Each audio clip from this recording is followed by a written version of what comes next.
what's the most important thing to look at? Is that free testosterone or total testosterone? And is it okay to dose 300 milligrams a week if that brings my free testosterone to 30? Currently, he is taking 200 milligrams per week with a free testosterone of 20.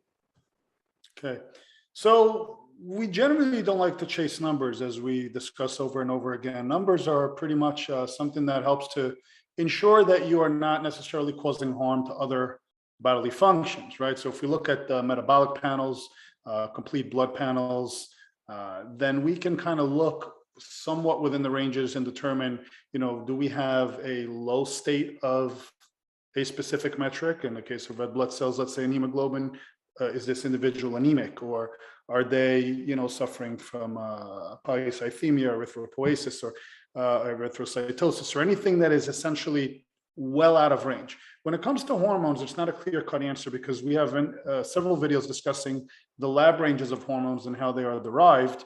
And we know that this is essentially something that is up for interpretation, and many different labs have different guidelines as well within ranges. For the most part, though, if you're trying to, treat yourself to symptom resolution and you are supposedly not feeling that well with a free T of 20, we have to first understand why this is happening. Perhaps your SHBG is too high, or perhaps your total testosterone is insufficient to have a proper or sufficient free T level. So let me break this question into two parts. The first question was, is it okay to dose TRT at 300 milligrams per week?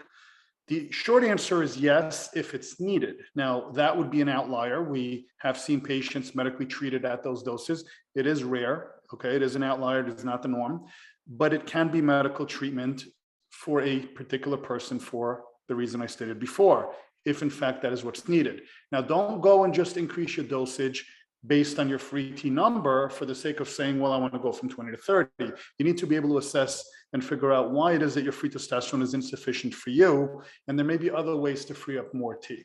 So it's not necessarily a matter of dosing at a higher level. It may be more of an adjustment on frequency, diet, lifestyle, or other potential underlying conditions. We know that certain liver diseases or liver toxicity or stressors may elevate SHBG. We know that certain nutritional aspects may elevate SHBG, and that in and of itself is going to lower your free T level.